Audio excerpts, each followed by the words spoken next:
Hi friends. So ఈరోజు మన topic ఏంటి? Variables and data types.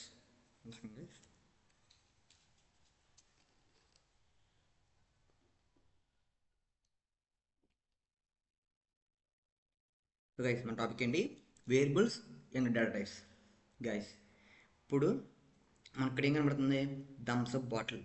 Guys, ఈ థమ్స్అప్ బాటిల్ని యూజ్ చేసుకుని నేను మన టాపిక్ని ఎక్స్ప్లెయిన్ చేస్తా క్లారిటీగా ఏనండి. గైస్, ఈ థమ్స్అప్ బాటిల్ ఏముంది? సో మనకి థమ్స్అప్ డ్రింక్ ఉంది. సో డ్రింక్ అనేది ఏమైంది?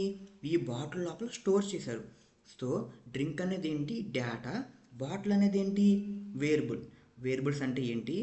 ఏదైతే డేటాని స్టోర్ చేసుకుంటుందో that is nothing but variable. మన ప్రోగ్రామింగ్ లాంగ్వేజ్లో కూడా మనం డేటాని స్టోర్ చేసుకుంటానికి వేరియబుల్స్ యూజ్ చేస్తాం. ఓకేనా? ఐ హోప్ అర్థమైంది అనుకుంటున్నాను గైస్. సో ఇప్పుడు ఏంటి? వేరియబుల్స్ అయిపోయింది. వేరియబుల్స్ అంటే ఏం తెలుసుకున్నాం? డేటాని స్టోర్ చేస్తాక ఉపయోగించే వాటిని వేరియబుల్స్ అంటాం. ఇప్పుడు డేటా టైప్స్. గైస్, మనకి థమ్స్అప్ ఒకటే అవైలబుల్గా ఉందా? మనకేంటి? మనకి స్ప్రైట్ ఉంటుంది, ఇంకా చాలా రకాలు ఉంటాయి. మాజా ఉంటుంది, కోకో కోలా ఉంటుంది, ఇంకా చాలా ఉంటాయి. అంటే ఏంటి?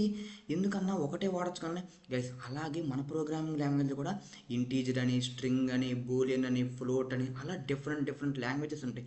అన్న ఎలా తెలుసుకోవాలన్నా అంటే గైస్, ఇక్కడ ఏం చేశారు? ఇక్కడ గైస్, ఇది మనం థమ్స్అప్ అని ఎందుకంటాం, ఇది మనం స్ప్రైట్ అని ఎందుకంటాం? బేస్డ్ అనేది లోపల ఉన్న డేటా ప్రకారం.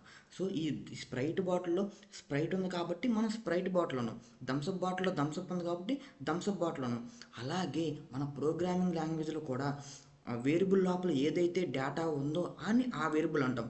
లైక్ వేరియబుల్ లోపల ఇంటీజర్ ఉంటే అది ఇంటీజర్ వేరియబుల్, వేరియబుల్ లోపల స్ట్రింగ్ ఉంటే అది స్ట్రింగ్ వేరియబుల్. గైస్, అలా డేటా టైప్స్ అనేది బేస్డ్ ఆన్ ది రిక్వైర్మెంట్ ప్రకారం మనం యూజ్ చేస్తాం ప్రోగ్రామింగ్ లాంగ్వేజ్లో. ఇప్పుడు అంతే కదా గైస్, డ్రింక్స్ కూడా ఏంటి? మనం based on situation and mood బట్టి ఏ డ్రింక్ తాగాలో డిసైడ్ అవుతాం. అలాగే మన ప్రోగ్రామింగ్ లాంగ్వేజ్లో కూడా ఏం చేస్తాం? బేస్డ్ ఆన్ ది రిక్వైర్మెంట్స్, మనకి ఇంటీజర్ కావాలా, స్ట్రింగ్ కావాలా, సో బేస్డ్ ఆన్ ది మన రిక్వైర్మెంట్ ప్రకారం యూజ్ చేసుకుంటాం. గైస్, ఐ హోప్ అర్థమైంది అనుకుంటున్నాను. సో మీకోసమే నేను 2 డ్రింకులు తీసుకున్నాను గైస్. సో ఐ హోప్ అర్థమైంది అనుకుంటున్నాను. సో అర్థమైతే మన ఛానల్ ఫాలో కొట్టండి గైస్. ఎలాంటి ప్రాక్టికల్ ఎగ్జాంపుల్తో నేను మీకు డైలీ అప్డేట్స్ కావాలంటే మన ఛానల్ సబ్స్క్రైబ్ చేసుకోండి గైస్. సో బాయ్ గైస్, మళ్ళీ వీడియోలో మళ్ళీ కలుద్దాం.